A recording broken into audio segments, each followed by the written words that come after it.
വിശുദ്ധ വചനം പറയുന്നു, കർത്താവിൻ്റെ തേജസ്സിനെ കണ്ണാടി പോലെ പ്രതിബിംബിക്കുന്നവരായിരുന്ന നാം എല്ലാവരും കർത്താവിൻ്റെ ദാനമായി തേജസ്സിന്മേൽ തേജസ് പ്രാപിച്ച് ആ നിലവിളക്കിൻ്റെ വെട്ടത്തിൻ്റെ കാരണം മനസ്സിലായോ?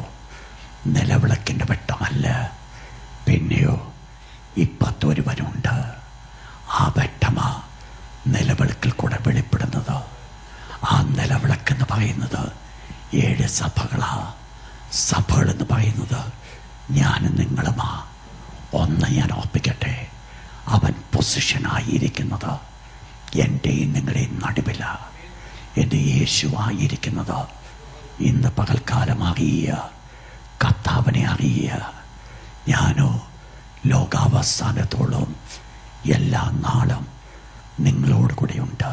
ദൈവത്തിന് പറയുവാൻ ആഗ്രഹിക്കുന്നത്, യേശുവിനെ വെളിച്ചം എന്നിൽ കൂടെ വെളിപ്പെടുത്തുവാൻ അവൻ ആഗ്രഹിക്കുമ്പോൾ, ദൈവത്തിൻ്റെ ദാസൻ പറഞ്ഞതുപോലെ ഒരു കണ്ണാടി പോലെ പ്രതിബിംബിക്കുവാൻ, എൻ്റെ കർത്താവിനെ എന്നിൽ കൂടെ വെളിപ്പെടുത്തുവാൻ എൻ്റെ ദൈവമേ എനിക്ക് സാധിക്കുന്നുവെന്ന് ശാന്തമായി ചിന്തിച്ചോട്ട് ഇന്ന് പകൽക്കാലം ദൈവത്തോട് പറ, കർത്താവേ, എൻ്റെ നല്ല സ്വഭാവങ്ങൾ എൻ്റെ സെൽഫിൽ നിന്ന് വരുന്നതല്ല, അങ്ങ് എന്നിലേക്ക് വെളിച്ചം വീശുന്നത് കൊണ്ട് അങ്ങയുടെ സ്വഭാവം എന്നിൽ കൂടെ വെളിപ്പെടുന്നതാണ്.